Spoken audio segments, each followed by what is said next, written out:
Welcome, welcome. My name is Chris Rogers. I'm the executive director of Tap Together Assisting People. And today we're hosting our 7th annual C.A.S.H Changing Athlete Spending Habits.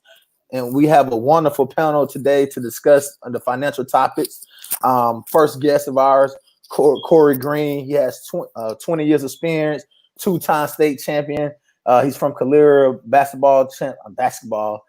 He's a graduate of Samford. Also, we have Priscilla Harris. She's a graduate of University of Alabama, got her master's in accounting, over 5 years experience at Morgan Stanley. And now she's a co-founder of Rent Club. Also, we have Alex Bumper from was known as BB&T, now Truist Bank. He has over 20 years experience, just took over the new role as marketing president of Montgomery area. He's now managing over 7 cities. Wonderful panel, wonderful guy, and also major economics. We also have Issac Cooper, former All-American at Samford University, defensive back, doing tremendous things in the community. Also, just recently became the youngest president of Birmingham Civil Rights Institution. Great guy. He's going to be talking about a whole bunch of stuff. And also, we have Joseph from DC, from TTR Sotheby International Realty Group. Fabulous guy, fabulous. Seen so many deals, changed lives. And hey, guys, I'm just excited to have you guys. So before we get started, I'll kind of just want you guys quickly to go around and just introduce yourselves, just in case. We'll start with Priscilla. You kind of want to introduce yourself real quick, 30 seconds, just introducing yourself a little bit. Sure. So I'm Priscilla Harris, and I am from Birmingham, Alabama. Went to the University of Alabama. Roll Tide. If that offends you, I still love you, but roll Tide. Anyway, I guess a little bit what makes me unique in my experience is that I have worked for 3 Fortune 500 companies. And I basically have a background in accounting and Spanish, as well as an MBA. And so, my ultimate goal in life, I think right now is to pour back into the community and to also just kind of give people that education, that financial education that I went out and saw that is not prevalent in our community. So that's pretty much me. Yes, Corey, do you mind going? Corey, go second. Good afternoon. Again, this is Corey Green. Grew up in Calera, went to Samford in Birmingham. Have lived in the Birmingham area my whole life. Again, as Chris mentioned, played basketball, was very successful with that, on some really good teams. But financially, this is the key, y'all. We need to figure out how to handle our money so that we can progress in life, not only to help our own families, but each other and others. And so the first, 7 years of my career I've spent in the financial services investment world. And then the back half I've spent in banking in different roles. So got a lot of unique experience in that regard. Looking forward to working with the panel. It's a great panel. And thank you, Chris and Tap, for putting this together. Yes, thank you. Alex, you mind kind of jumping in for me? Absolutely. Good afternoon, everyone. I'm Alex Bumpers, 20-year banking industry professional. Got started in 2000 and have had the opportunity to do a lot of different things in the financial services sector. I've worked in insurance. I've worked with investments. I've been on the retirement side of the bank. I was recently a portfolio manager, branch manager, and now I've been fortunate enough to take over as the market president for Montgomery and its surrounding cities. Really just excited to be here today, share some experiences, and quite frankly, learn from some of these panelists, very talented folks that I'm honored and humbled to be around. So I'm excited to be on the panel, and I'm looking forward to this opportunity. Thank you. Yes. Joseph, you mind kind of jumping in next one? Yeah, hi, everyone. Happy Sunday. My name is Joseph Olatunde Seriki, and I'm a global real estate advisor with Sotheby's International Realty. And throughout my career, which has been about a decade, when the last recession came, when I first jumped in and got my feet wet, I've been able to procure and source and facilitate a lot of high-end real estate and millions of dollars in deals. One of the best things that I've come to realize in my tenure as a real estate professional is it brings me around a lot of good people. So that's where Tap and I first aligned ourselves, and it puts you in panels like this with a bunch of good financial advisement type of professionals, and just overall good people who have a lot of knowledge and expertise. And that helps me help other people.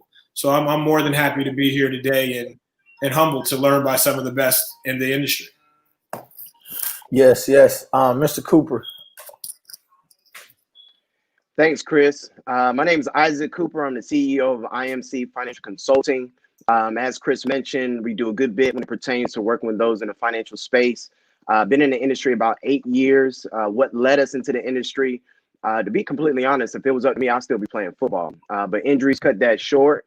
And as I got into the industry, one thing that we noticed was the allotment and really the alignment to goals, objectives, dreams, and really legacy type planning was tied to numbers. And so we wanted to make sure that as we had access and exposure to the algorithm and really to those equations, that it was not only for those that had money. So not only we work with those in the professional athletes, business owners, some of the larger deals that go down, but we also work with those that may make $30,000 a year, $40,000 a year, because they both connect. The only difference between the two may be the comma, not necessarily the goals or the habits. And so we're excited to talk about the really the ways in which athletes can leverage their experience to be able to create wealth for themselves.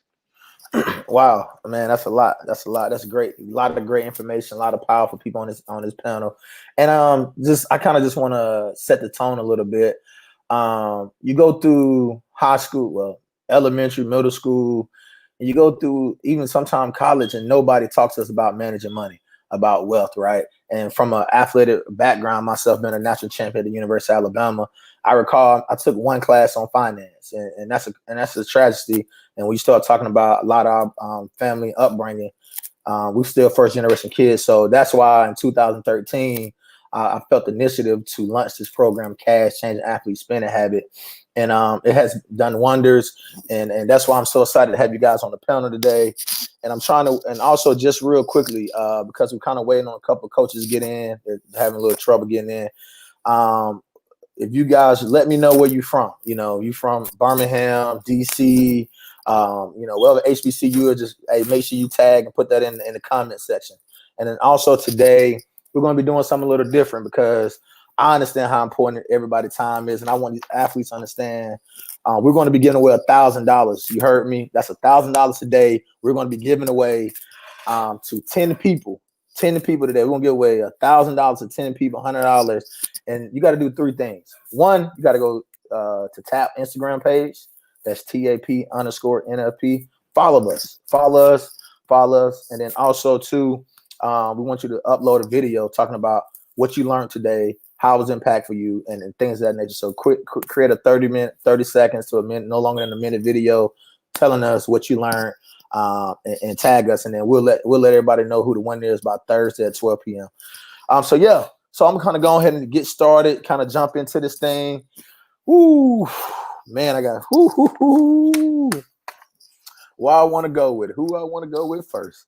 Number one question I want to start off with, and I kind of kick it off to you, Corey, just from a standpoint, you're in commercial banking, and some people may not be familiar with commercial banking. They think in retail banking, et cetera, it's different sectors and different things of that nature.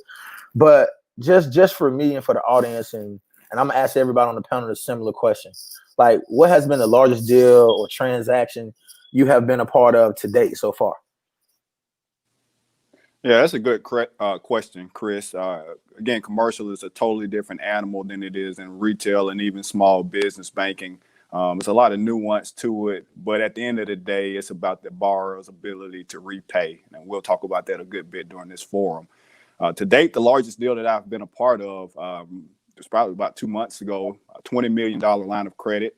You follow that up with about $10 million worth of checking account deposits, and then we had about $43 million in institutional funds that we were able to secure and win over. So it was a very complex deal, had a lot of layers to it, a lot of communication around it, a lot of good teamwork at Regions to win and secure that deal. But again, I learned a lot in that process. Even after 18 years of banking, you always learn something new. And each deal is really different. And so, yeah, that was a pretty big deal, the biggest in my career. And it was very significant for the bank. So we all pulled together and made that happen. Wow. It's funny to hear you say 18 years in, you still learning, right? Oh, yeah. It don't change. Priscilla, I'm gonna ask you the similar question, kind of from your perspective, what's the biggest deal transaction you have came up to so far today? What's the biggest deal? So to Corey's point, I will say it depends if we're talking about individuals or if we're talking retail. Obviously, working at large corporations, I've been a part of $500 million deals, right? Especially big, large real estate companies and the things that they're doing. But I think to the point of this forum and what makes sense to mention, most notably, I had a client that I closed on personally that was a $50 million individual client, right? And so that's when you start to kind of look at someone who needs more of like a family practice manager or someone to be there to just, basically lead and guide them in all directions of their finances. But to Corey's point, I did learn a lot with working with the individual that had absolutely no financial experience. It was an inheritance, actually. So absolutely no financial experience. And they were, trying to look for an advisor that they could trust. And so that's kind of how I, just won the deal by being trustworthy. So it wasn't anything to do with my business acumen or financial knowledge, but it's just the fact that I was a face or somebody that they could trust. Wow. Somebody you can trust, man. They got me, man. I'm gonna come back to you on that one because you about to get me off topic. You about to take me off topic. You about to take me down a rabbit hole. Right? Yeah, what? I'm gonna come back. I'm gonna go with you, Isaac. Isaac, from your standpoint, what are the things you have been a part of? Yeah, so I appreciate the previous comments. So a few, with the inception of the opportunity zones, we've actually been a part of a lot of 8 and 9 figure projects that are aligned with some of our clients in the professional athlete space to potentially leverage some of their, not only their income, but also their influence. And so some of those are still work in progress. What I'm most excited about is specifically around this topic, a client that used to play professional sports that is no longer playing ball. They actually just closed a client with the business that they established, and this contract will actually be more than they made playing professional sports. And so the one thing that I do want to acknowledge is that it takes more responsibility, it takes more financial acumen, it takes more of having a professional team to be able to make this happen. But this was probably about 2 to 3 years of work and existence of getting the right infrastructure in place. And so that's probably what I'm most excited about, because it was less transactional per se, but more of an infrastructure that needed to be built to be able to welcome that type of volume of business. 2 to 3 years to build that, right? 2 to 3 years to build that. We heard trust. Just getting started. I mean, you guys got my brain spinning. I'm coming back to you guys on that. Hey, Mr. Alex, kind of just from your perspective, being with BB&T now Truist, kind of tell us about some of your biggest transactions you have seen to date. Absolutely. Well, this is a great question. And I'll say this, after 20 years of banking, I have been fortunate to be a part of a lot of large deals. I've seen 8-figure loans. I've been a part of 9-figure deposits. So just to add a little bit of a different spin, what I want to share is one of the most fascinating deals I've been a part of recently. And there was a gentleman that I was working with in Tuscaloosa, Alabama, who back in the 80s, he built a billboard company, right? Relatively small billboard company, built it up to be wildly successful. And so the largest billboard company in the United States of America came and bought this gentleman out for $25 million. And they made him sign a 7-year non-compete contract. Now, they assumed that this gentleman was in his 60s. They gave him $25 million. You're going to retire. You're going to go off in the sunset, right? You're going to go fishing. But here's what was fascinating about this gentleman. He marked on his calendar 7 years and 1 day. In 7 years and 1 day, you know what he did. You know where I'm going with this. He built another billboard company. And so just recently, the large billboard company, they came back to him and they said, "We can't believe this. We underestimated your ambition. And so now we're going to have to pay you another $25 million to buy the exact same company from you again. And he just kind of smiled at him. He said, well, you got it mostly right. You're going to have to pay me $30 million to buy the exact same company from me again. And so that's the most fascinating deal I've been a part of, because this gentleman was able to win by having what I consider an unconventional ambition. You know, most people would have taken the 25 million. I'm done. I'm good. He noticed that there was only a 7-year non-compete, and he started the same exact business again 7 years and 1 day later. And so from that same buyer, he made $55 million. That's the most fascinating deal I've ever heard of. Man. Today, you got to have unconventional wisdom, unconventional ambition if you want to compete in today's market. He had that. Hold on, say that one. We need to quote that. Hey, can we get that quoted? Unconventional what? I call it unconventional ambition. That's what you have to win today. So, like for our athletes on the line, if you've got somebody who's working out, they're strengthening their bodies 5 days a week. Unconventional ambition would be, you got to have a holistic approach to this, right? You got to build mind, body, and spirit. Because any athlete that's going to the professional level, what you know, you're going to have your greatest challenges off the field. You got to be more challenged off the field than on the field. So you got to be strengthening your mind, body, and soul. You got to have unconventional. For people listening right now, conventional ambition is you might listen, you might take notes, you might not. If you're unconventionally ambitious, you're taking notes to everything that these panelists say. I'm taking mental notes. I wish I could write it down, but that's unconventional. And then implement some of these nuggets that you get today, implement tomorrow. That's being unconventionally ambitious. Man, you got me about to run through that. I'm about to run through the house right now. Ooh, whoa, let's go. Woo! Hey, man, look, man, you got me hyped right now. Hey, Joseph, man, I hate to do it to you. It's hard to come back off something like that, but we're gonna kick it to you. Kind of tell us about one of the largest deals you've been a part of so far. Some things you're working on, or whatnot. No, that was definitely a great deal to be a part of, Alex. I second that. Unconventional ambition is definitely a very real thing for me moving forward. Now, as far as my deal is $50 million, and that was a deal that I recently participated in, and that's a development deal in which there are 150 luxury townhomes that will be that have been created and have completed the sale. So it's $50 million on the out sale, and then I guess what was that, 12 on the acquisition. So 62 million. Man, that's pretty good, man. Man, my brain and y'all done took me, man. Got trust, unconventional, ambitious, then Coop, man. Y'all boys got me hyped right now. So, that was just a conventional 62. I wonder what unconventional will might come back to. Hey, that's double, triple that thing up. Triple it up.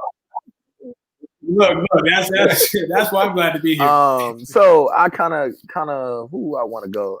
So we said something when we was talking about attaining credit, best practice. When we start thinking about best practice to make your money work for you, and I hear you guys talking about lines of credit and how do one go about getting that? You know, I kind of kick that off to Corey or Alex, whichever one you guys kind of see fit to kind of make sure, because a lot of our viewers may not know. How do I attain credit? What I need to do? How do I leverage it? Kind of, you guys want to dive in and take a stab at that?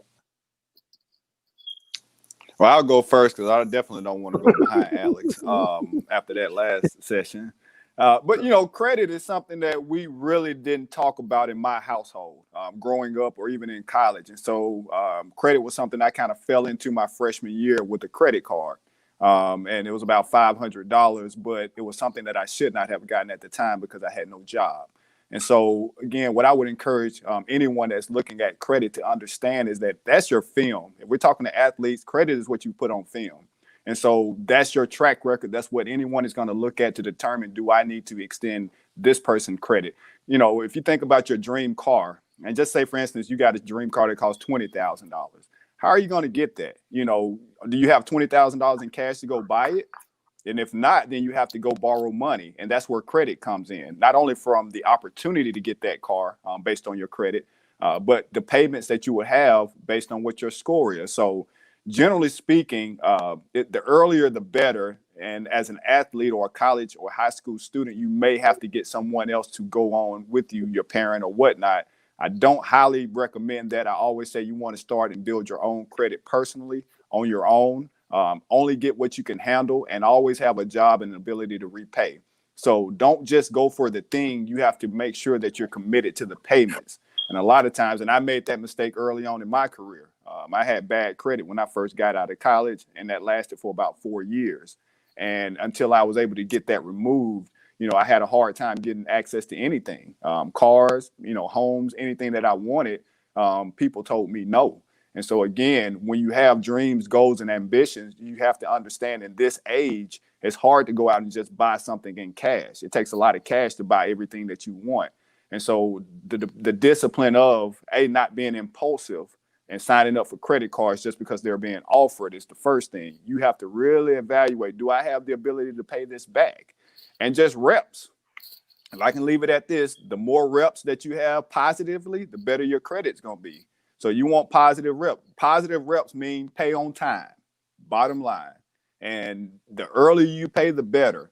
And again, these things will haunt you until you get rid of it. I mean, bad credit is like a cancer. Once you identify that you have it, you have to take decisive actions to get rid of it.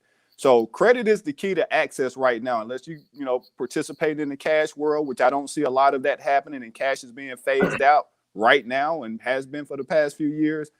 Anything that you're going to accomplish is going to be through credit. So we need to put that same level of understanding and commitment and dedication to building good credit. And it starts small. Start with a small credit card, $100, something that you can easily pay off. And then you build it from there. But good reps, paying on time is the way that you gain good credit. Yes. Alex, you want to take a stab at it? Take a stab at that question. Absolutely. And again, I think Corey did a phenomenal job answering that question. I won't reiterate things that have already been said. The only thing that I will say is that specifically a line of credit is revolving credit. And so be very careful with revolving credit, because that means for our listeners, you can use it, pay it off, use it, pay it off again. It doesn't have a specific end date. Now, and I love that Corey honed in on credit cards.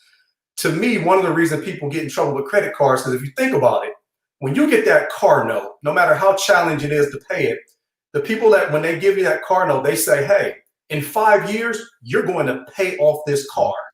When you get a house note, it's traditionally a 30-year mortgage or a 15-year mortgage. So what do you know? You have a deadline.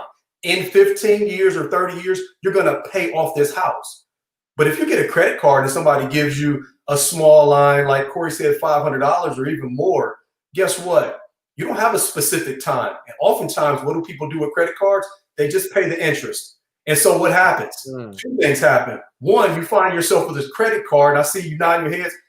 You have a small credit card. It takes you 10, 15, 20 years to pay it off. And then guess what, guys? If you took that $500 and you bought some clothes from the mall and some shoes, guess what? By the time you pay off that credit card, you pay for them 4, 5, 6, 7, 8, 9, 10 times over. So you've paid for that item multiple times. So I'm so glad Corey honed in on credit cards. Be very careful. And here's the great thing about it. A credit card and a line of credit is very similar. So if you're thinking of getting a line of credit one day, think of your credit card as almost like a scrimmage or practice, since we've got a lot of athletes on the line. You're practicing. The way you take care of that credit card is probably the same behavior you're going to carry over when it comes time for you to get that line of credit. And us as bankers, we're going to look at your behaviors. We call it character. We're going to look at your character. And we're going to say, hey, does this person have the capacity and the willingness to pay us back? You might have the capacity to pay us back, but do you have the willingness to pay us back? And the only way we can gauge that, you know how this is, we're going to gauge the possibility of lending you money by how you took care of what was lent to you before. So that's what we're looking at when we try to decide whether or not you're credit worthy. So just keep that in mind. Oh, you want to jump back in, Corey? Yeah. Oh, yeah. Oh, can I add something? Go ahead, Priscilla. Sorry, Corey, looks like you want to add something. Go ahead. Ladies Go first. ahead, Corey. Oh, well, I was just going to add, just playing a little bit of angel's advocate here. I think we've been talking from like a consumer's mindset as it relates to credit, right? And I just want to encourage everybody on the line to remember to avoid the use of unnecessary debt, right? Because that can be your enemy in business. And so I want you to position yourself as more of the CFO of your personal finances.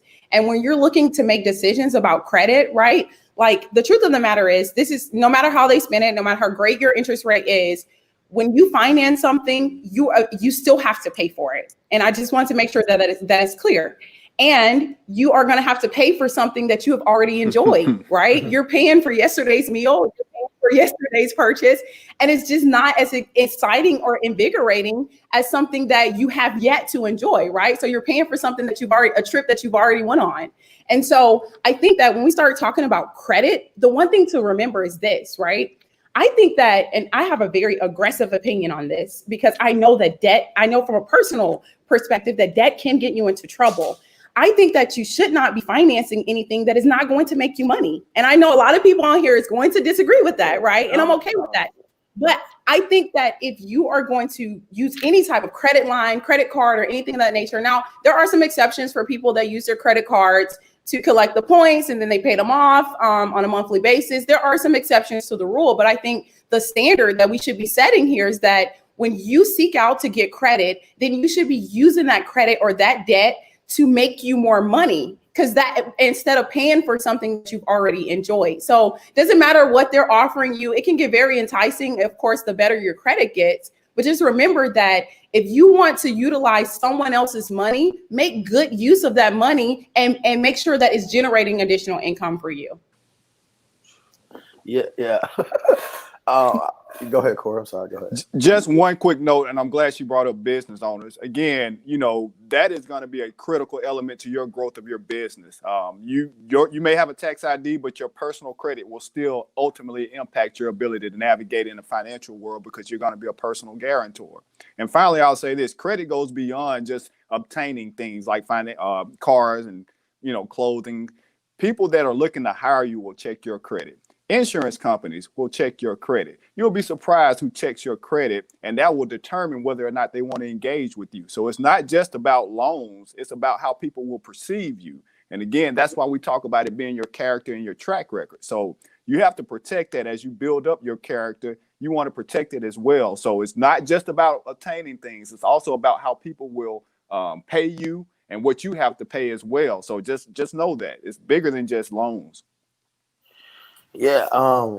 Yes. I definitely agree. It's definitely bigger than loans, and definitely you got to leverage it and know how to have a game plan. Because that's what I'm gathering from what you guys are saying. Having a game plan, understanding and working it. I kind of want to pivot to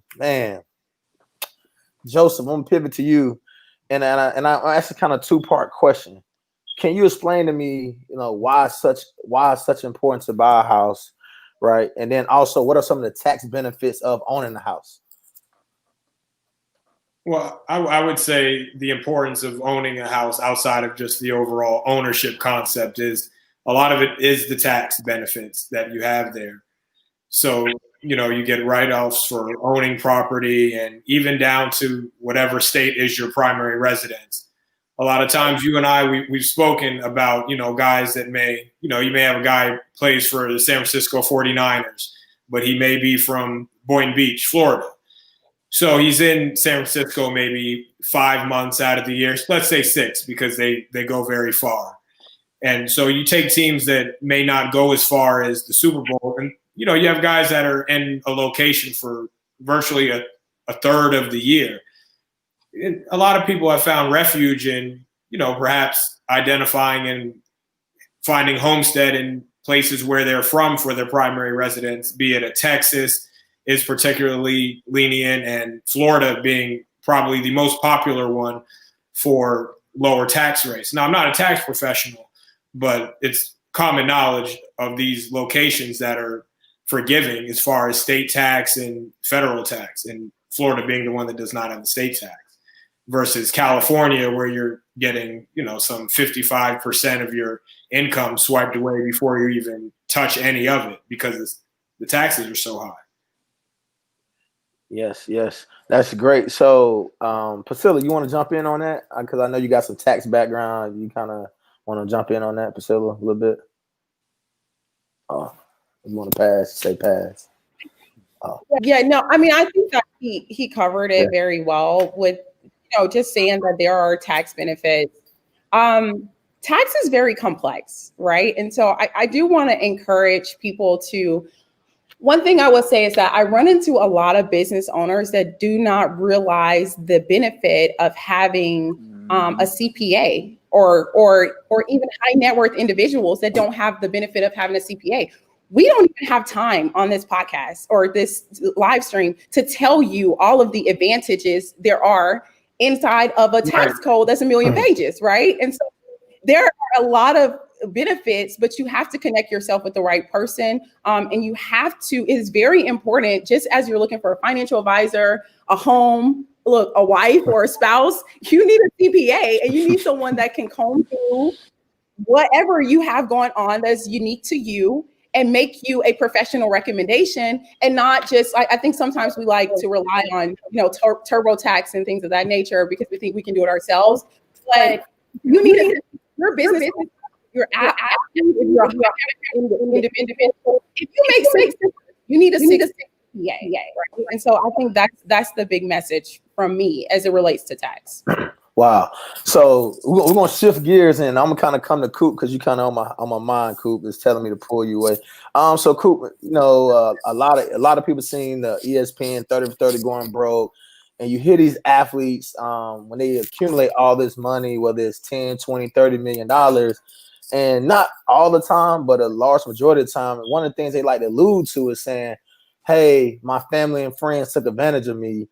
And Coop, I find it very fascinating with some of the things you're doing, with some of the program you're doing. You kind of mind sharing some insight about the program you're kicking off, pilot you're doing, some of your clients? Sure. Yeah, Chris, that 30 for 30 was a powerful, really exposure to what's going on financially within these athletes, some of the professionals they have access to, as Priscilla mentioned, from accountants to attorneys to financial advisors. But more importantly, whenever you have a windfall of money like that, or just a major decision, you're going to go to people that you trust. So one of the biggest things I want us to think about is that the age in which these decisions are made, if it's 20-year-old, 21-year-old, 22-year-old, and if we think about our immediate family members, it could be an aunt, it could be an uncle. When's the last time you told your aunt or uncle no as a 21-year-old? If they said, hey, nephew, niece, I want you to do X, Y, and Z, and you're like, nah, I ain't doing that, and you walked away.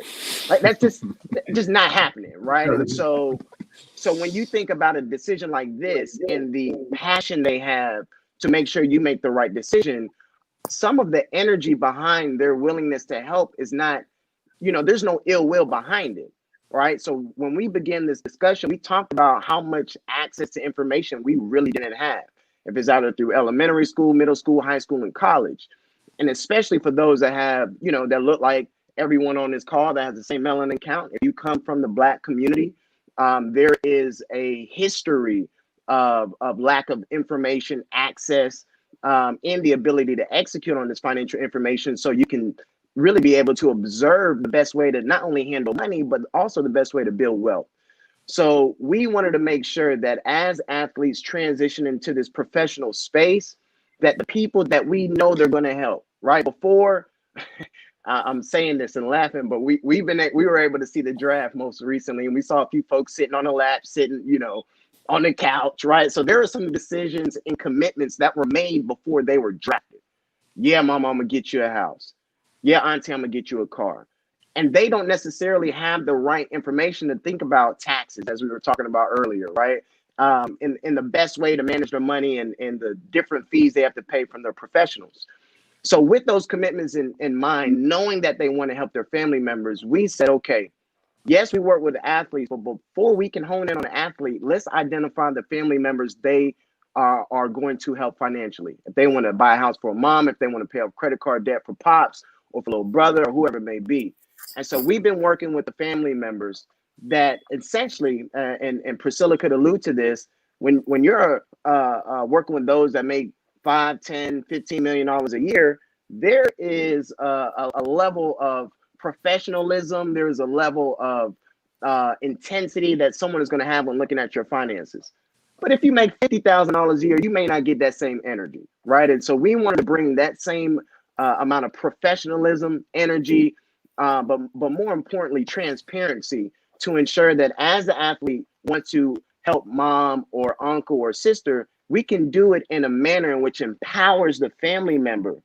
So the athlete during the season does not have to worry about a text from aunt asking about this, right? So we wanted to make sure that as we empower the family, we free up the athlete to be able to make decisions for themselves, but also you create a situation where everyone can sit at the table, talk about money that has everyone's best interest in mind instead of being dependent upon the individual with the most money. And so this really platform and project and initiative has been very freeing. To be completely honest, it has been warming to see how parents have been able to go back to being parents, right? Because sometimes if you're dependent upon someone for money, you may lose some of the characteristics, natural characteristics that you have. So being able to free up some of that, head trash, it's been great for the athlete and also for the family.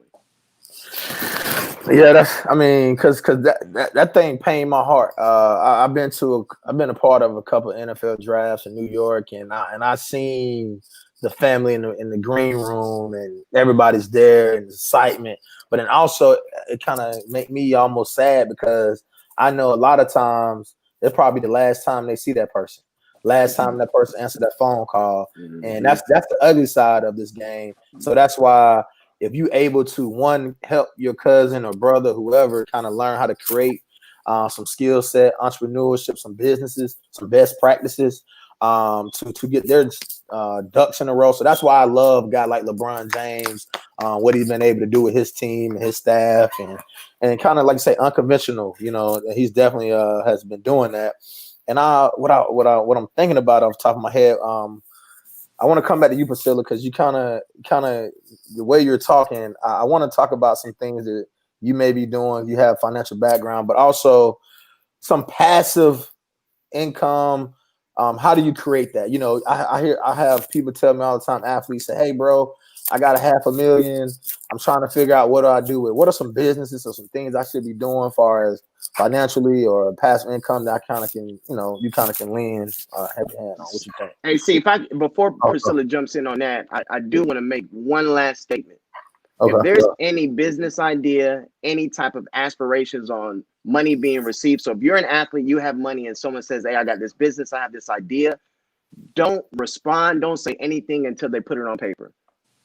So if they say, "Hey, I want to start this business, I want to do this," say, "Great, would love to hear about it. Send me an email on everything in which you're looking to get accomplished. Let me know the finances, what you're going to do with it," because we see blind decisions because of that trust, but the athlete doesn't know how to take them through that professional process. So I know Priscilla's going to lead into, why that's important on some of the passive income aspects, but I did at least want to say, hey, put it on paper. Put it on paper. Put it on paper. Hey, that's universal language. I think I 100% agree with you on putting it on paper. I also want to just, before we talk about passive income strategies, also want to talk a little bit, just add a little bit to the context of family, and just want to say that, guys, you can really get yourself in a financial rabbit hole when you are. Actually, let me circle back to the credit conversation, right? Remember, we talked about, utilizing credit to buy things for things that you've already enjoyed. You should more so utilize credit to build out revenue. I think we should think about family in that same way. Yep. Sometimes and I've seen this because I have worked with athletes, quite a few of them, on their finances. And sometimes actually you set your family up in a position of failure because of what I'm saying about the financial rabbit hole. Like if you go and you buy mom $1 million home, right? Even though you paid off the home, you paid cash for it.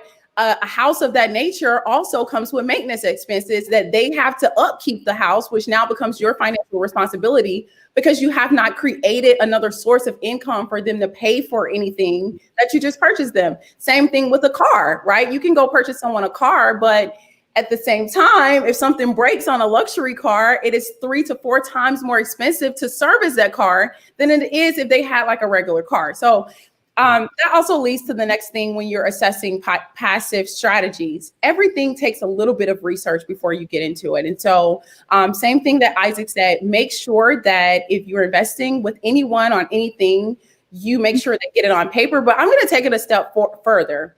There are a lot of different ways to make money out here. People make money a whole lot of different ways, especially if you already have money. You can do something as simple as putting it in a treasury bill and collecting the bare minimum percentage, all the way up to investing in, an assortment or arrangement of stocks and bonds, mutual funds, or whatever. There are a lot of things for you to get into, but I think the first thing for you to consider when you're trying to create passive income is who is around you that is a trusted advisor that can sign off. Because here's the thing, if your entire life since you were 3 years old has been centered on playing whatever sport that you're in, you're not going to come out into this world and all of a sudden be a financial expert. No one's even expecting you to do that. I think that's an unrealistic reality, right? Like all of us on this panel, we might have MBAs or experience working with companies, with financial related companies. So you might not have that experience, but I think that it's first to establish a trusted advisor. That way, to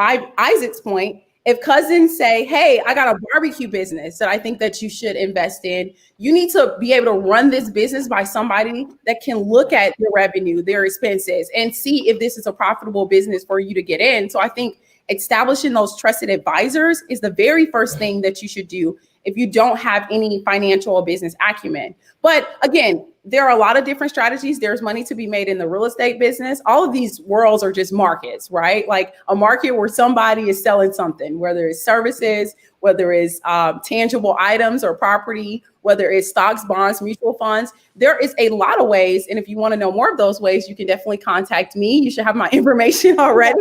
Right? And I can introduce you to a world of different markets. But I think this whole platform or the forum that we're speaking about is really rearranging your mind frame and how you think about things and how you position yourself and thinking of yourself as, hey, I am the CFO of my own personal business, my personal finances, and make sure like, okay, I'm getting things in order to make the right decisions. So that way, when you make your next dollar, you know where it's going, or you know where your next dollar is going to go into, if that makes sense. Yep. Yes.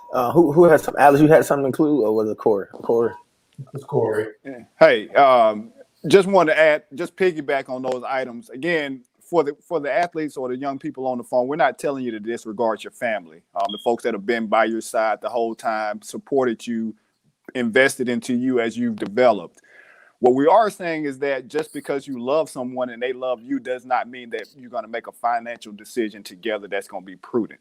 And so again, what I would also encourage you guys to do is it's never too early to start obtaining financial literacy. This is the stuff that our community was declined for years. We were not allowed to have access to financial information. That is one of the things that put us in the hole to begin with.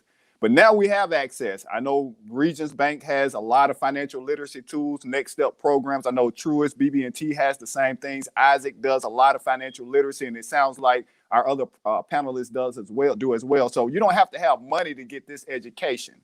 You don't have to have a lot of money in anyone's bank to go in and say, hey, I want to get some financial literacy. If you walk into a bank and say that, people's eyes will light up. And so again, you could be 15, you can be 12, you can be 29, you can be 60. Go get financial literacy. Go understand what is a debit, what is a credit, what is the difference between a debit card and a credit card. Because just like you're not going to step on the court or the field your first day and be a starter and go in the game and ball, you can't do it in the financial world either. You got to get reps. And so again, let's go ahead and start getting those reps. Let's go ahead and talk to the folks that can give us basics so we can build on that. By the time you make the money, it's too late to get the education when you get the money. Let's get it on the front end. Ooh, on the front end. Let's get it on the front end. Let's go. Oh man. Let's get on the front end. So Alex, man, I'm looking at you, and I just want you to just kind of chime in just from what you've seen so far and heard so far. Just kind of give me some insight, man. I'm kind of gonna go off script a little bit, but I'm feeling you got something you want to unpack over there a little bit. I do concur. I concur with not only the words that have been said, but I concur with the passion. I absolutely love it. As you all, as the audience can see, the people that are part of this panel, are passionate about helping you guys succeed. I mean, you guys are the future. You know, whether you go off to be professional athletes or go off to be professionals in corporate America or go off to be entrepreneurs, you are the future. And so we are determined to try to help you and guide you as much as we possibly can. You know, I will say this. We talk about trusted professionals, and I'll tell you a little story. You know, we got a lot of trusted professionals on this line, and this is old terminology, but back in my day, we used to say, don't get brand new. That's what we used to say when I was growing up. And so we talk about athletes coming into all this money, right? So let's just say you fast forward 7, 8 years from now. Well, the people on this panel that are giving you this financial advice today, they're going to be just as good 15 years, 5 years, 6 years from now when you get that $7, $8, $9 million. So don't get brand new. I tell you a funny story. There's a baseball player who a few years ago signed a 9-figure contract. Now, when he signed this 9-figure contract, there were people coming out of the woodwork wanting to manage his money. Go over here, go over there. I commend this gentleman's father. He walked him into BB&T, now Truist, and he said, hey, my son just signed a 9-figure contract. This was baseball. Baseball, football money now finally catching up, but y'all know baseball money. It's big money. So he walked him into Truist and said, hey, I've been banking with you guys for 20 years. I've trusted you for 20 years. Now my son has signed his 9-figure contract. A lot of people coming at him. I figured I'm going to have him talk to you first. And so they took him over to the BB&T Wealth Department, and that person is still a client of the bank today. So here's what I'm saying. If you sign this $7, $8 million, 8-figure deal a few years from now, please pick up the phone and call Joseph, call Isaac, please call Priscilla, Corey, Chris, reach out to myself. If nothing else, in 6 or 7 years, we're only going to have greater expertise. Nobody on this call is going to go backwards in terms of their expertise. So please trust me. We are trusted advisors. We're going to be trusted advisors. And I think Isaac said this, and I like this. He said that your problems, your situation, the only thing that's different are the zeros. So a lot of these solutions are the same. A lot of the solutions are the same, even though the zeros might grow. We can certainly help you, and we want to help you, and we have the passion for helping you. I love that Priscilla said, reach out to experts. Please do that. We're your experts. Reach out. We're willing to help. We want to help. Yes, man. Reach out to some experts. And then, man, go ahead. Who about Joseph? Go ahead. I think it's also important, as Priscilla is talking about reaching out to experts, it's important to reach out to experts that you can really break down and be yourself, because we all have clients that are one way in front of the CPA, and then the CPA sees the Amex bill, like he's where, doing what, where you probably could have broke down some of these scenarios or learned a little bit about what you wanted to do by running them past your professional, but you do have to feel comfortable to be completely honest with them to get the full benefit that your expert is going to give you. Oh, my bad. I thought you, man. Look, hey, you definitely got to be comfortable and definitely understanding how to navigate that the waters, because a lot of people don't know how to do that. So definitely, and then that's a comfortability piece. So a lot of talented, smart people that look like you, and I think we need to do more of that. So as I'm going on my seat, man, you guys got me. I had a lot of questions, but I'm kind of going all over this place because you guys are pulling me so many ways, and you guys are so talented. And I'm just gonna kind of just say, when the biggest thing, one book I read, Rich Dad Poor Dad, it taught me about financial literacy, talking about interest rate, credit score, and asset and liability. I think a lot of our young athletes don't understand the difference between asset and liability. And then from just whether home, I'm trying to think of the best way to tie it into, when the difference between having a 700 credit score and a 550 credit score, right? You get a 700 plus, your credit score interest rate may be 5 to 7 percent, and a 550 you may not even get approved. But if you do get approved, it's gonna be 20 or higher. So just if somebody want to take a stab at just kind of breaking that down, like just from a monetary standpoint of monthly bills of added, added to your note kind of deal, I'm thinking. I can jump in and say something really quickly. I won't be long on this one. Because I know I want the guys to kind of like sort this one out. But I would say like interest rates. Oh my God, interest rates. Like everybody need to write that down right now and go look up and try to understand what interest rates. I would say for my Range Rover and my niece's Nissan Altima, 8 years older than my car payment was less than hers. Why? Interest rates. My interest rate was 1.9%. Hers was 17%. So there you go. You're getting killed. So sometimes when we go into these dealerships and things of that nature, this is just a small point of the importance of having financial literacy, as Alex said, right? And as Corey has said, as everyone has said, is that when you don't understand and you go in and they're saying, oh, your car payment is going to be this and so on and so forth. And you only understand what you understand. It's like, okay, I got to pay X amount a month, but you don't understand that, oh my goodness, my interest rate is 17%. It's 16%. It's something, they may as well rob you at gunpoint at that point. It's a crazy interest rate, right? But that happens a lot when you do not understand financial literacy. So I think interest rates is a big one as it relates to financial illiteracy. And I will tie in a couple of points that you made, Priscilla, great, and Chris. I'll say this: when most of the folks on this panel were growing up, they taught us to kind of guard our credit with our lives. Because what would usually happen if you had bad credit when we were all growing up, you would not get a particular item. If you had bad credit, you might not get the apartment. If you had bad credit, you would not get that car. But now we live in a world where you can pretty much get almost anything financed.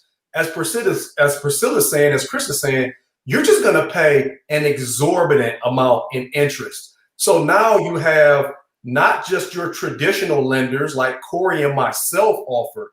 You've got these non-traditional lenders. You've got people, and I won't be specific. You all know who they are, but you can go outside the realm of traditional banking and get that financing. The problem is the interest rate's going to be astronomical.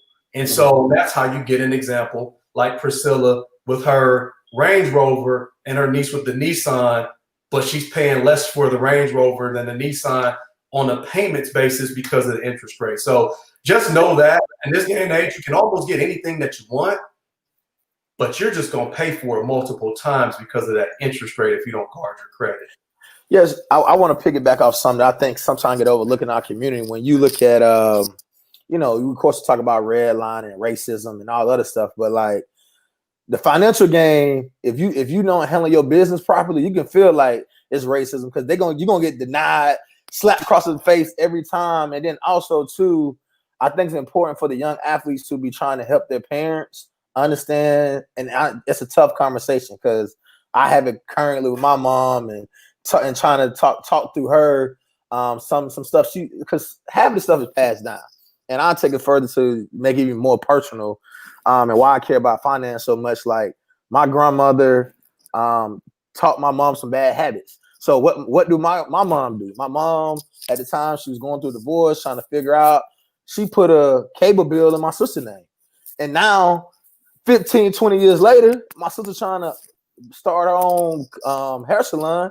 She got to answer to something that happened 10, 15 years ago when she was a child. So, but now my sister she got over 700 credit score, but we had to work through that. So I think sometimes as Black people, we are coming from unusual circumstances and everybody expects us to arrive at this point. So we understand that. We get it. So that's why we're here to try to talk you through that, not to pass any judgment, but to work through that and still have your family intact through the whole process. So that's why, and like I said, it's going to be different conversations, but I think having the right people on your team, like Joseph, Priscilla, everybody alluded to, you can get to a better solution. So that's kind of why I want to kind of chime in. Just go ahead, Corey. Just yeah, I got you. Just to add in, one thing I do want to make sure that folks understand about what they say. I've seen a lot of folks chase unicorns, and to me, a unicorn is this: a quick lick. So when you talk about passive income and things like that, it's no quick lick out there that's going to make you tangible money, whether it's in the streets or whether it's in anything else. It's no quick lick, so don't go out chasing that. That's how you get got. And then B, there is no good deal for bad credit, period. There is no good deal for it. So again, on these alternative channels, think about it. They say you can come in here and get a loan with no credit or slow credit or bad credit. But what they will do is lock down your bank account. You will not leave there with the loan without giving them access and guidance into your checking account. So they're going to go in and take their money. So again, it's just a cycle that happens. And again, the cost of credit is what we really want to focus in on. Credit is not a bad thing. Matter of fact, credit is how most of us will navigate the things that we really want that are that'll be assets. And we talked about assets and liabilities. Assets is something that's going to increase in value. That's going to have some weight to it. A pair of J's is not an asset. Even though I have several of them, I love them all, but it's not an asset. My house is an asset.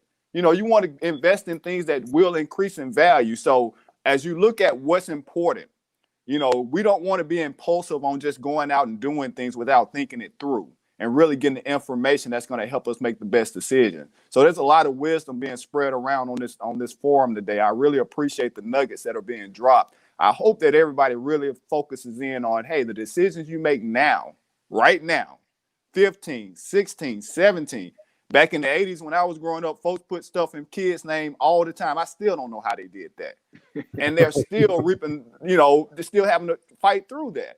So and we wonder why there's election fraud when people put stuff in kids' names. And so, again, the decisions that you make right now while you're in high school will impact your future, period.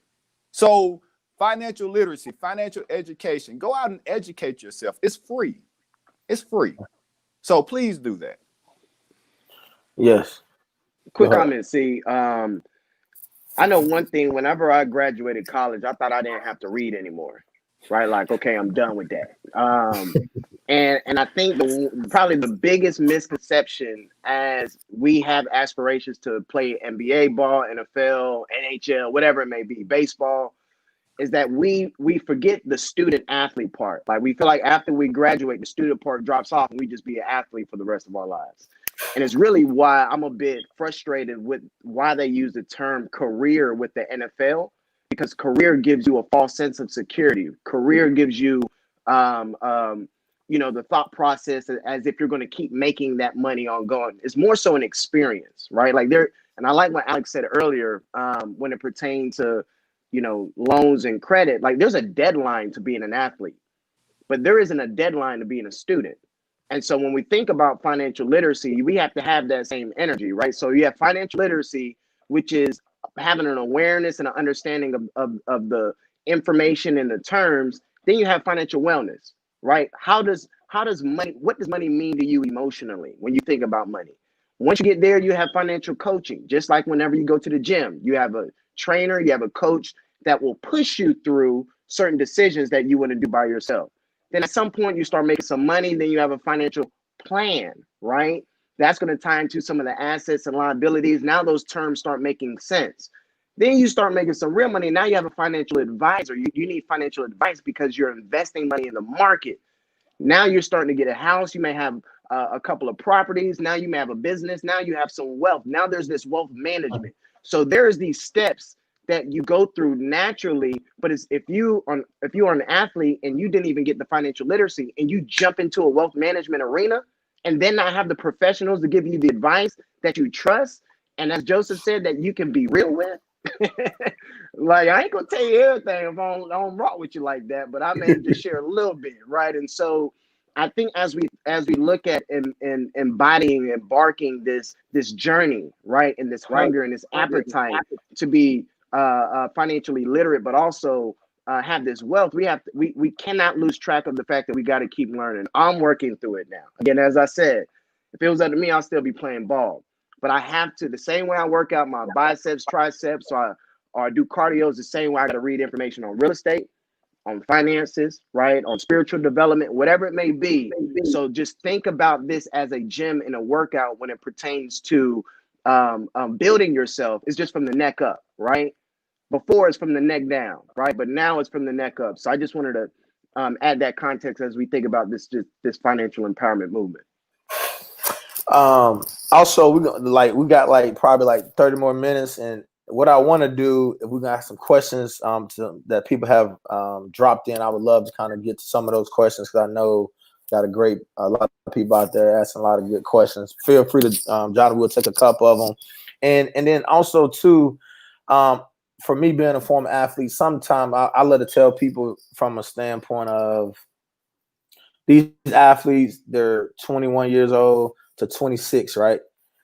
Most people at that age are taking their first internship, they're taking their first job, they're kind of cutting through their teeth.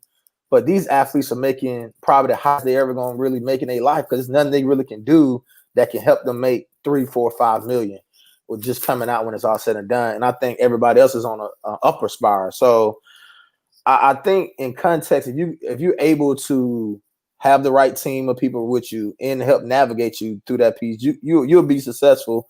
And let's be quite honest, it don't take a whole lot to keep the money. You just got to know what to do with it. So what I want to say, I guess I ain't even asked no questions. Jesus, that was no question. That was a statement. What we got going on next, man? I'm lost. I got sidetracked that quick. Oh, I know what I want to ask. COVID-19. That's what it is. COVID-19 is going on. It's affecting our Black business. Everybody's feeling the impact. Kind of, I'm just gonna throw it out there. Kind of, what do you think some next steps that we can be doing to ensure that we are bankable? We are try to be as prepared as we can through this tough situation, because, like I say, people losing their jobs, hours are getting cut. So, kind of, if anybody want to, give some best practice through this tough time we're about to go through right now. Well, I'll jump in first. Chris, you're right, man. Just as we see on the economic scene, we haven't even seen all the impacts of COVID yet. And it's going to get worse before it gets better economically. Now, I pray that that's not the scenario, but that's the way it's pointing. So a couple of things that you do want to do. In this time, in this season, a lot of folks are dormant. Invest in yourself. We keep throwing this term out, financial literacy.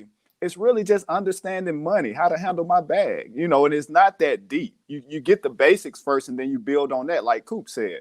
So one thing I would do is make sure that I totally understand my financial situation. And if I had credit issues, this is the best time to work on them. People understand now it's COVID. So you can go ahead and start working with different creditors to figure out, how can I get this thing off of my credit? And they're more likely to understand now than they have been in the last 20 years. So again, you have to be proactive in reaching out. Save some money. It's going to get, again, a little rougher out there. And if you have a goal, if you have an opportunity, whether we're talking about real estate or whatever, if you have money, cash is going to be premium.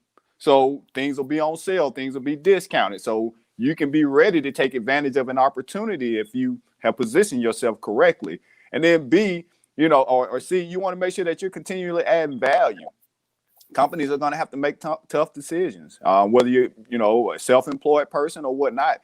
This economy flows down. So every business is a result of somebody else's need. And if you have the folks that are feeding that funnel, cutting, well, that's going to impact a lot more businesses than we understand. So how do I creatively and uniquely add value to a situation? So those are the things that I would encourage everyone to think through as we move forward through this COVID-19. Yes. Anybody just want to take a stab at that also? I agree. And what I would add is add to your repertoire. For Kobe's birthday today, let's take a look at something that he did. Every season he came back with the new aspect to his game.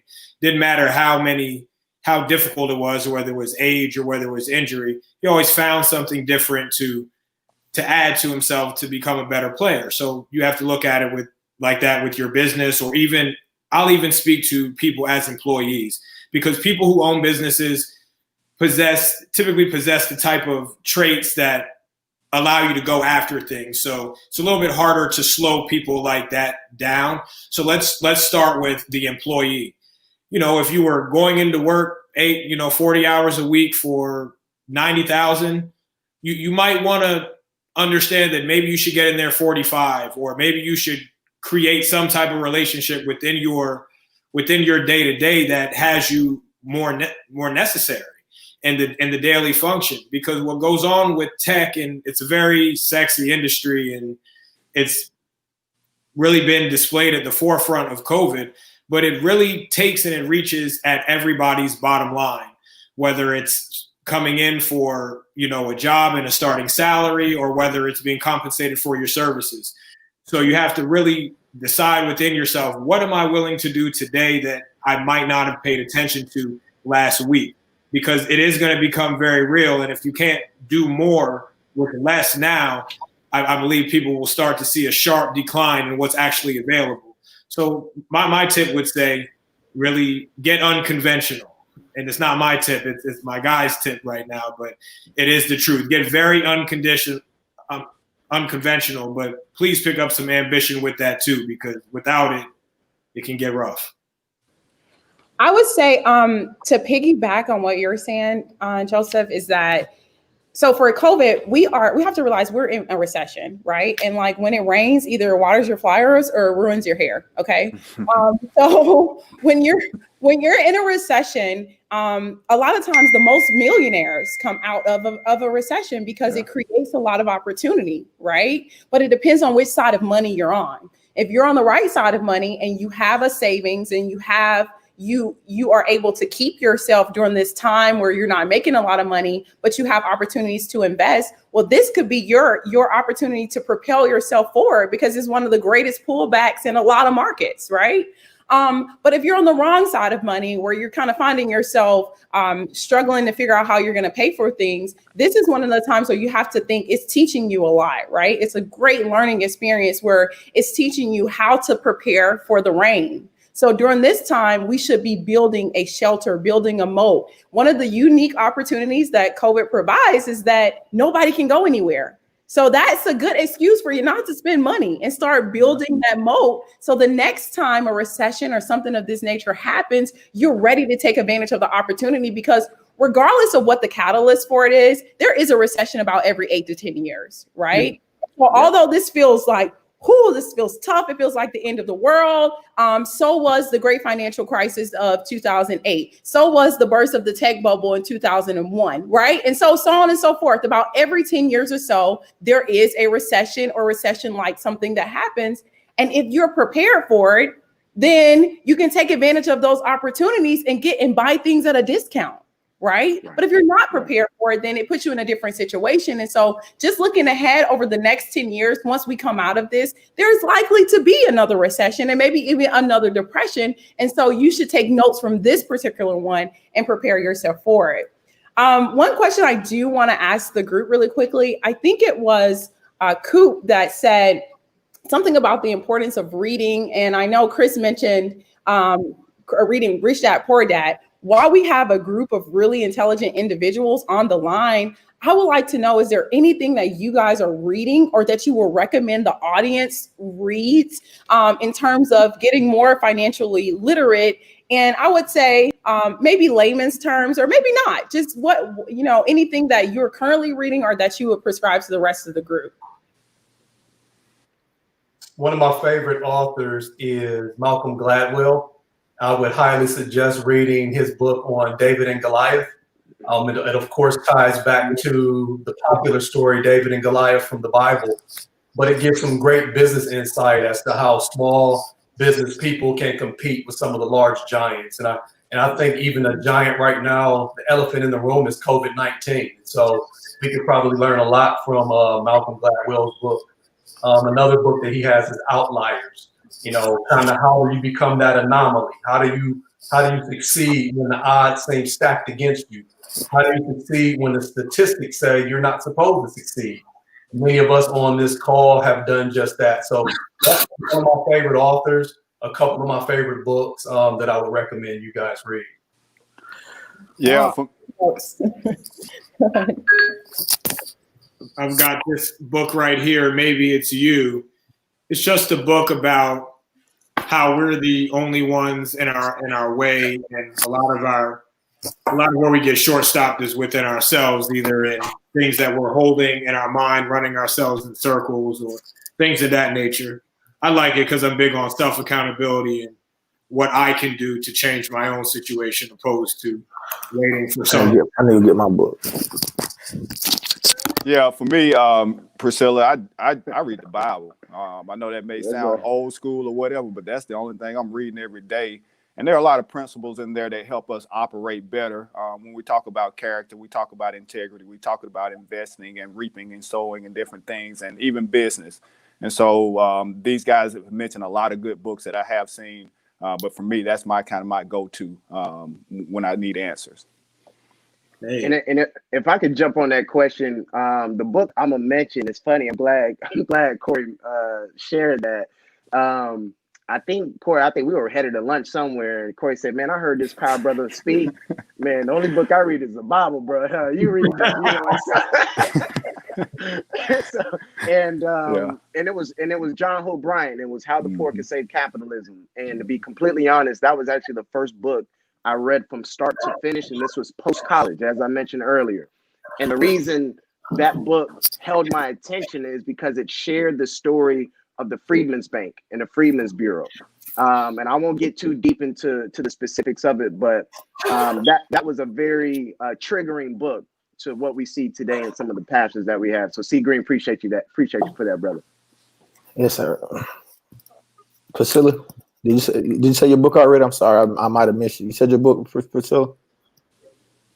Oh my goodness. I have quite a few, but I think if I was going to tell anyone, it would be Ron Blue, Never Enough, right? And I guess in this book, he kind of talks about literally, because Ron Blue is a prominent financial advisor as well. And much to Corey's point, all of it is biblical principles on how to manage your money. So it's basically things like the 5 things that you can do with money and, the basic principles as it relates to the Bible. But I think that I love this book so much because it addresses something that anyone from any wealth category can resonate with, and that is materialism. It talks about materialism being a disease of the heart, and it walks you through controlling your desires, right? And then to managing your money. And so you're not letting your desires manage your money, but you're managing your desires, and then you are managing your money, right? And so I love that book. It's a really good book. I think that every advisor should definitely read it.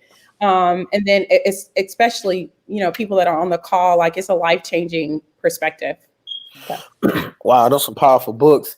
But I'll be remiss if I didn't tell you guys to go get that Beyond the Field, Guide to Greatness. I am an author.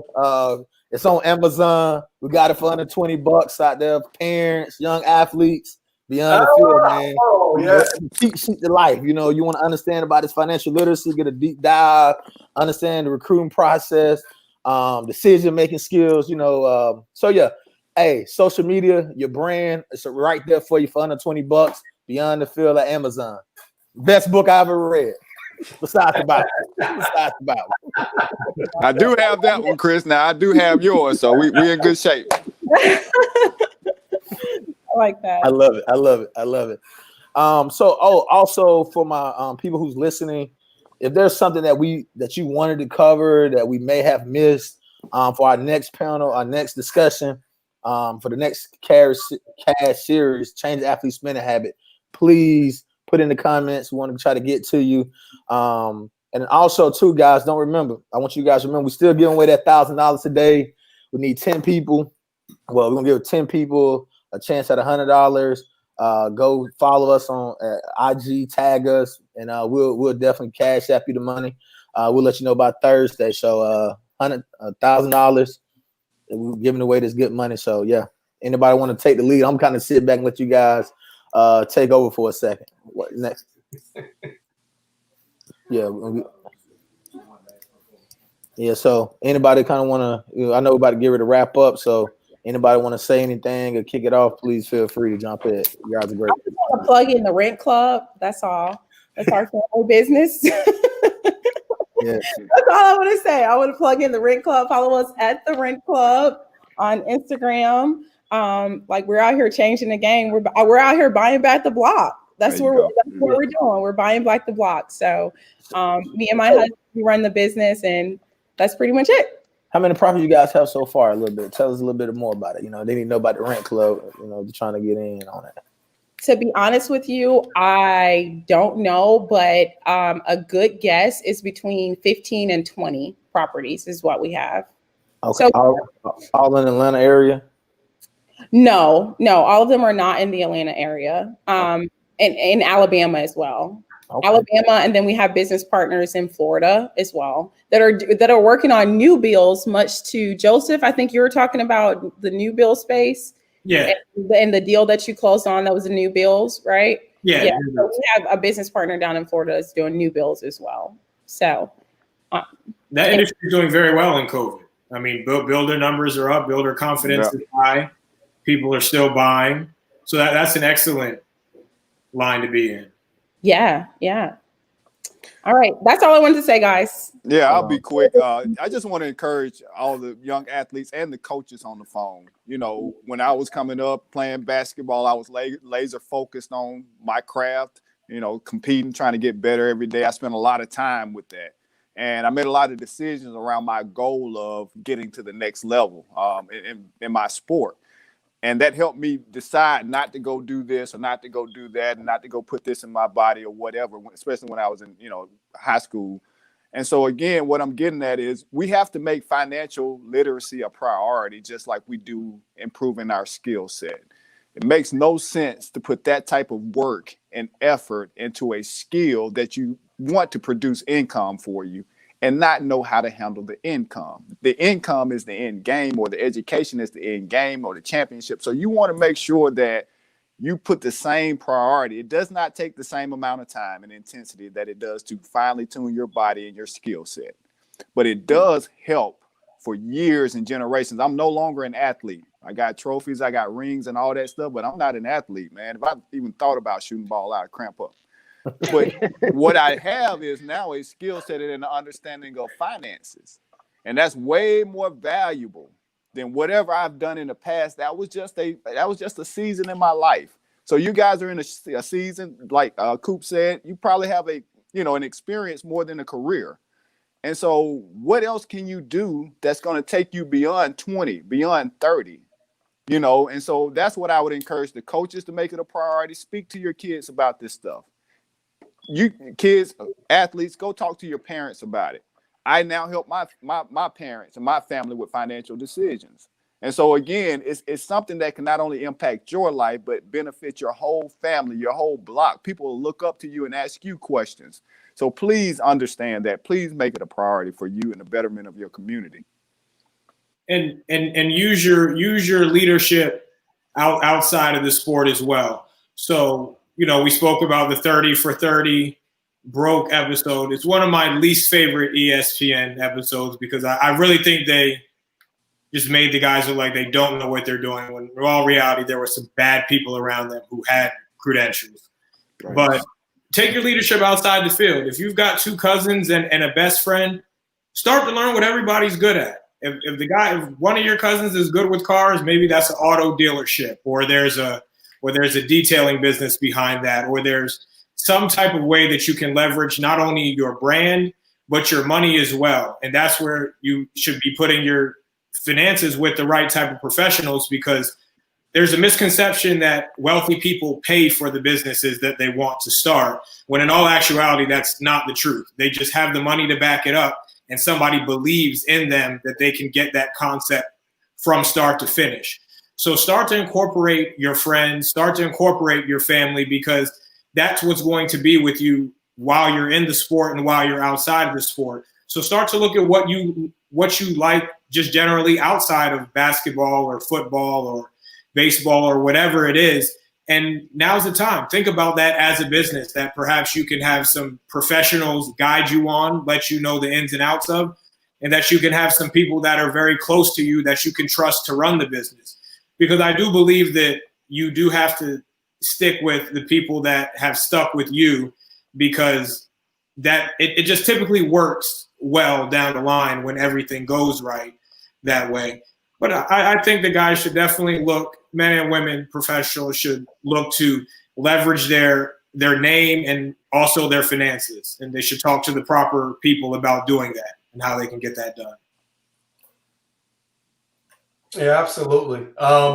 I would just say a few closing comments for myself, a lot of just different nuggets. They may not be connected that I want to share, but I do want to encourage people to do is number one, you're living in an amazing time right now where your earnings as an athlete or as whatever you earn in your profession doesn't necessarily have to be tethered to your wealth right now. And so what I mean by that is if you look up a couple people, you guys can do some research on an athlete named Junior Bridgeman, former athlete, played many years ago for the Milwaukee Bucks. He was a bench warmer. Today he's worth over $600 million. He took his earnings and bought over 100 Wendy's franchises, over 100 Chili's franchises. You can Google a gentleman by the name of Vinnie Johnson, who was also a bench warmer, sixth man. Vinnie Johnson played for the Detroit Pistons, started Piston Automotives. Now Vinnie Johnson's net worth is over $400 million. These are guys who never reached the status of a Michael Jordan, but they took their money and they invested it. We talked about Kobe Bryant a moment ago. Well, you guys might know Kobe Bryant had a $6 million investment in a company named Body Armor. That investment is now worth $200 million. He was able to make that investment with his disposable income. He had disposable income because he didn't spend every dollar he made. So one thing I want to encourage you all to do is keep your expenses as low as possible. One tangible thing I want you to do is create a budget so that you know how much money's coming in and how much money's going out. And you can do that with a lot of different fancy apps today. Or if you want to be old school like me, you can use Excel to create that budget. Another thing I just want to encourage you to do is remember, there's so many ways. Somebody talked about leveraging your reputation and your image today. You got a guy named Cristiano Ronaldo. He's a soccer player. He makes $1 million every time he sends out an Instagram post. That opportunity wasn't available when we were young. You got an 8-year-old on the internet named Ryan who makes $20 million a year reviewing toys. The opportunity is not like, don't think old school. None of us on this panel had these opportunities when we were growing up. Think some of the out-of-the-box ways you can earn money right now and earn passive income. Last little tangible thing I'll say, if you do start working in corporate America, start investing in your 401k early. It's free money. And quick story, I have a buddy of mine who started investing in his 401k early. He's a millionaire today. He works in a job people would consider a regular job. But because he started investing in his 401k in his 20s, he took the money out of his 401k in his 30s and started buying up real estate. Now he still works in this quote unquote regular job. His colleagues don't even know he's a multimillionaire. He could walk off the job tomorrow if he wanted to because of a loan he made to himself because he took advantage of a 401k. There are hundreds of millions of dollars. Some 401ks match. There are hundreds of millions of dollars that are being left on the table simply because people don't put money in their 401ks every year. So a lot of different nuggets. I want to wrap up, give our other panelists time, but I wanted to leave you with those few nuggets. I'm talking about the Millionaire Next Door, that book I read. So when talking about the 401k. Great book. Great book. Yeah. Who next? Coop, you next? Yeah, a few quick comments. I wanted to shout you out, brother, just for this platform and your organization, and really what you've done in the midst of 2020. You know, we could talk about over the last decade what TAP has done, but just in the midst of this COVID-19 response, when we talk about athletes being impactful, being intentional, you're doing that, bro. So I want to give you your roses while we were on this stream. Yes, sir. Two additional things when we talk about leverage, as what was mentioned earlier, when we think about credit and the best ways to manage that, the biggest credit they got right now, especially if you're a professional athlete, is your name. And so leverage that credit to gain experience, to have access to professionals or opportunities, but don't let this opportunity, run by you. We have some athletes to where they just got on the team, they really need the money, and so of course they want to play, right? But we have some athletes that are saying, you know what, I'm not sure about this COVID-19. I'm going to sit out a year. The question is, what did they do with their money previously that allowed them to make that decision? And so any athletes that's listening now, create your own COVID-19. If that happens next year, what do you need to do this year to make sure if you made a decision not to play or to forego your income, you can do that. The other thing that I'll mention to all the coaches, and just, you know, your income may be tied to a different type of W-2, in which you may not be a professional athlete. Create your own COVID-19, even in the midst of this COVID-19. Look over the last 60 days.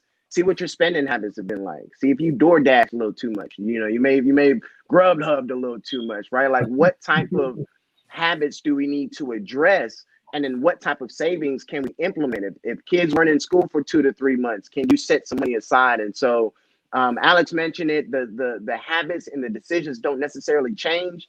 It's more so where the commas are.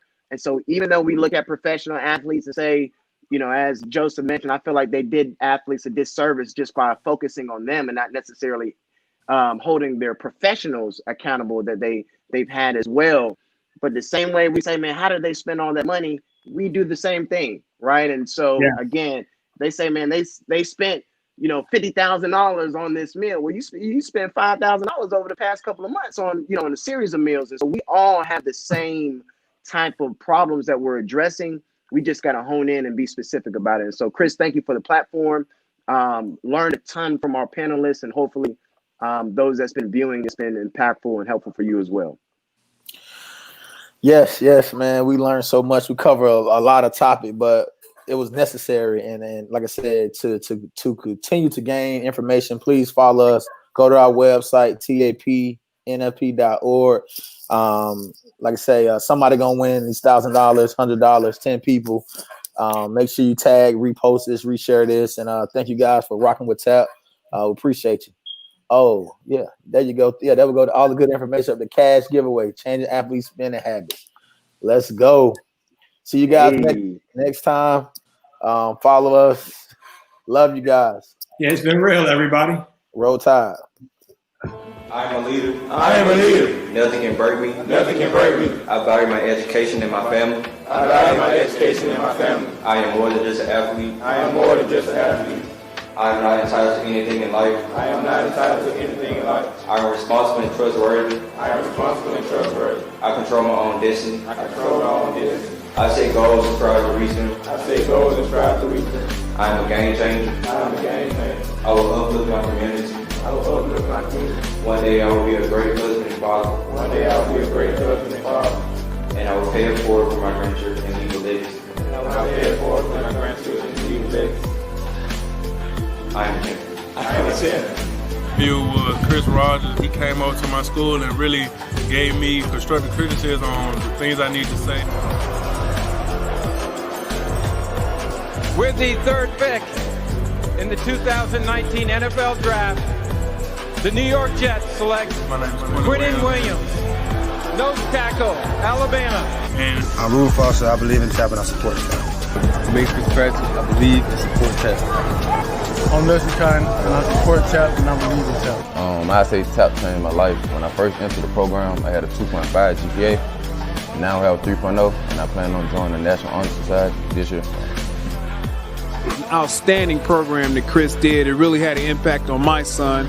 My son hears a lot of the topics from me on a daily basis, but to have those topics reinforced by Chris and his fellow co-workers, I thought was simply outstanding. I wish him the best. I hope he continues his program, and I hope he is provided the funding that he needs to continue the program. Just simply an awesome, phenomenal event.